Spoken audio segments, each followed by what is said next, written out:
What's going on, guys? Big welcome to you all to our channel. We are Team Crushing the Meta, and we're back with yet another video. This time we're talking about the Bushiroad Spring Fest 2019.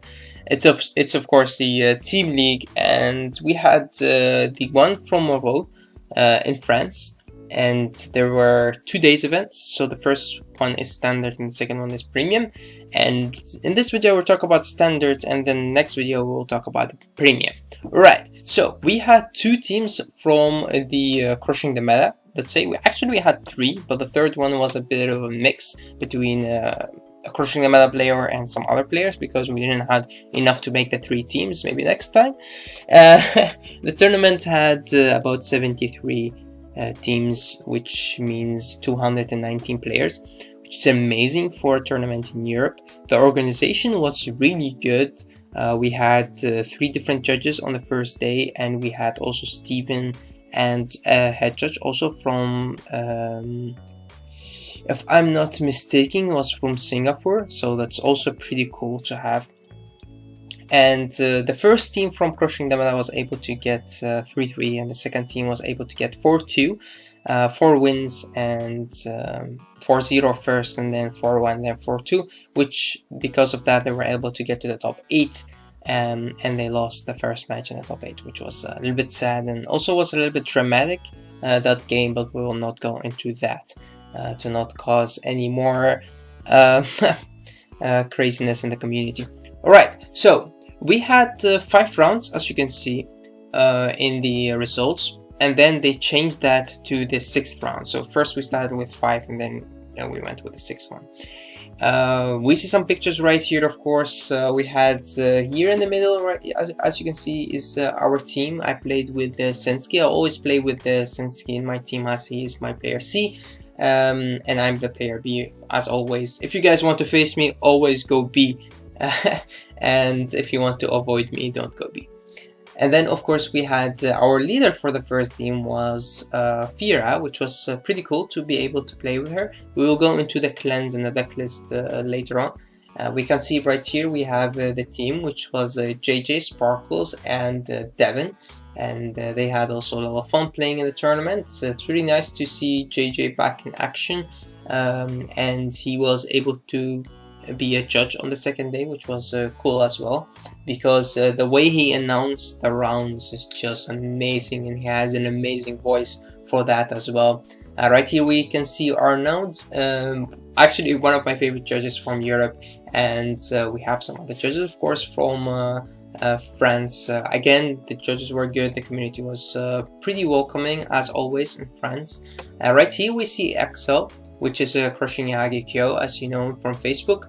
Nice picture with me there. So you could always find these pictures on Facebook if you guys don't follow us there. Pretty easy to find. Just type Crushing the Meta in there, or the link that we have below. We see some other pictures right here, as one of the teams as well as was able to get to the top 8 from the Netherlands, because on the first day we had 3 teams that were able to get to the top 8 from the Netherlands, and I think 1 team from Poland, or maybe 2, even 2, I don't remember, and also some other teams from France. We had a lot of different people actually from different countries, Poland, Czech Republic, of course Germany, Belgium, Netherlands, France. So pretty nice to see a mix of different players right there. Yeah, it was pretty cool. Had a lot of fun in the tournament as our team. We were winning or losing, didn't really matter. We were just having an amazing time. On the second day, which will be in a different video, we were able to get to the top 8, then top 4, and then we also got 3rd place, which was cool as well. Alright, now we have the teams that we played on Crushing the Meta. On our team we had Fira as our A player. She's a leader. She played Oracle Think Tank, and me, of course, Spike Brothers. It was really hard choice for me to make, because I always play spikes, especially in big events, and sometimes for fun matches I play different decks, but when it comes to serious matches I always play spikes.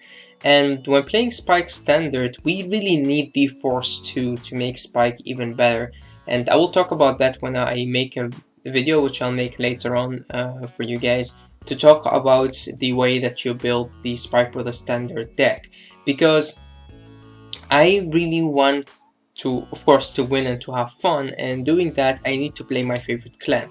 And a lot of people call me stupid and crazy to take Spike to standard, because you should not take Spike to standard in their opinion. But I was able to get like a X1 result, which is an amazing result, taking Spike. And the one match that I lost was actually kind of a miscalculation on my part, and it was not the fault of the deck. The deck functions perfectly. Alright, so our C player is of course Sang, playing Dimension Police, another no-meta deck. He was very unlucky on the first day because he had to face a lot of Protect clans, and Protect is just something that Dimension Police don't want to go against. And with the new support, maybe it would be a little bit different, but Dimension Police is one of the clans, in my opinion, which will not get a lot of benefit from Force 2, but we will wait and see, because Sang is an amazing player and he will definitely make the best of it next time. Alright, then we have party starters, as in the second team. The first team was our victory, second team's party starters, and they played as in Sven, their A player. He played Pale Moon. Then we have Robin played Narukami, of course, which is his favorite standard deck actually. And then Chris Flores blazing Paladin. Nice to see him also back in action. He played Oracle Tank. Alright, their team was able to get to the top 8, which is pretty good results. And then after that they lost to Robin having the most irritating matchup that you could got, which is Shadow Paladin, which is just against Narukami. They keep losing Shadows and Narukami cannot keep up. Chris Flores also lost his match, and Sven actually lost his match by his opponent having a Miracle Heal, and with that he couldn't hit the right numbers. And in his drive check he had to get one trigger to go through, but he was unlucky. So, and after that his opponent top decked Leopold and played against Great Nature, and he lost.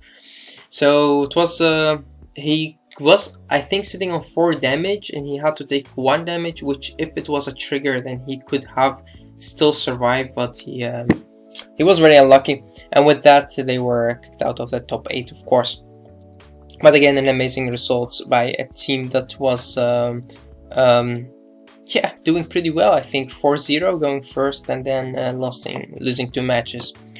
Alright, for me, for people that ask me about my deck list, because again, some people are saying, well, why did you take Spike to standard? Because you could have taken or Tank or Great Nature or anything else, because I have different standard decks, but I will always go with Spike when we go to big tournaments or even shop challenge. I just don't want to play anything else, and I feel disgusted actually to play anything else.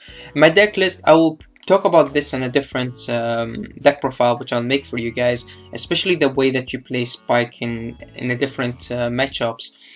So the thing is, let's go just fast through the deck list. Talking about the Grade 3s, I don't play United Attacker, as you can see, because I think it's too slow.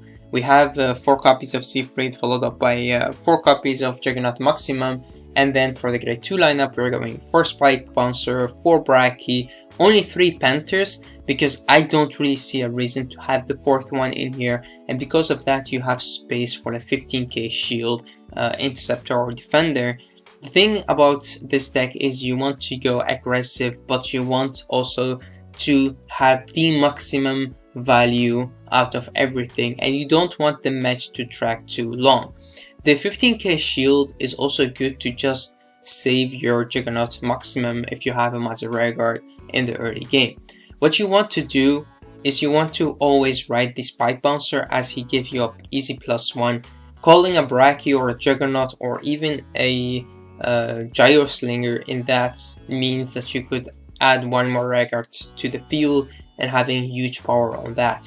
Having a Spike Bouncer in your hand and let's say a high speed Braki is the perfect hand, because from that moment on you will put your opponent at 3 damage or 2 damage, and then on the next turn when you go to grade 3, if they are still in grade 2, then with that you will put them at like 4 or 5 damage, which is just huge, and that's what makes this deck strong. And then for the grade 1 lineup, of course we go 4 Gyro, 4 Boy, 4 Commander Gary Cannon, as it is the standard build. Then we go to the 8 crits. I dislike using the extra draw. There is no reason to use that. And if we could add more crits, then I could have added them as well. Maybe even take out the heals. Because the thing is, especially with not having Force 2 yet, what you want to do with this deck, as I said, you want to pressure them early game, but not use too many defensive cards from your hand or cards like Wonder Boy that you really need. Having the Commander Gary Cannon behind your Vanguard and riding into, let's say, Spike Bouncer, having the 18k right there attacking into an 8k, then having on the one side the high speed Bracky, which is a 20k by himself, and on the other side something like a Juggernaut Maximum that you have just called with the Spike Bouncer, is something that is amazing to just put that pressure on your opponent. And then when you finally go into Siegfried, you have to attack with 1 Vanguard first, and we need Force 2 to give that Vanguard that extra crit, because what happens now is your opponent taking that first attack that you make with the Vanguard, then guarding the Siegfried and guarding the last attack. When you have Siegfried, you power up the last Vanguard as well, and when you get a crit in your drive check, you give that to the last Vanguard, and that Vanguard will hit a high number with the crits. That's what you want to do. If your opponent has 2 PGs in hand and they stop that, and you really don't want your opponent to be at 2 PGs in each time. If they have 1 PG, that's okay, you could still destroy them, but having 2 PGs will stop spikes. Right now, until we have more multiple attacking options or a different finisher or Force 2. Force 2 is the best thing that they could have given Spike. But again, I will make a different deck profile to talk about this, because some of you guys were really interested in this deck and how I was able to get a 5-1, playing against Bermuda twice, playing against Great Nature twice, and also having a match against Dark Irregulars. And Bermuda is a clan that you really could face very strong with Spike, because everything that Spike does, Bermuda does better. But Spike does it first. Spike go off before Bermuda could go off, and that's what makes Spike a better early game clan. Bermuda is just a late game clan. When you go into late game, you're losing your copies. You have all the, maybe use all of your Wonder Boys. With that, you don't have Brackies, you don't have Juggernauts. You need the 4th Panther, and your Gyro Slingers will be the only card that could do something with the skill of General Siegfried sometimes. So that's why even the Gyro Slinger, you have to be smart when to use him. I normally use him in the late game if I don't have anything else to use the General Siegfried on, which is the Gyro Slinger comes in handy, and with that you could make a better field. But that was actually it. I hope that you enjoyed this video, and if you haven't seen our Facebook group yet, you could check it out. We put a lot of cards of the day, different topics right there. And with that, this is the end of the video. Thanks guys for watching. Until next time.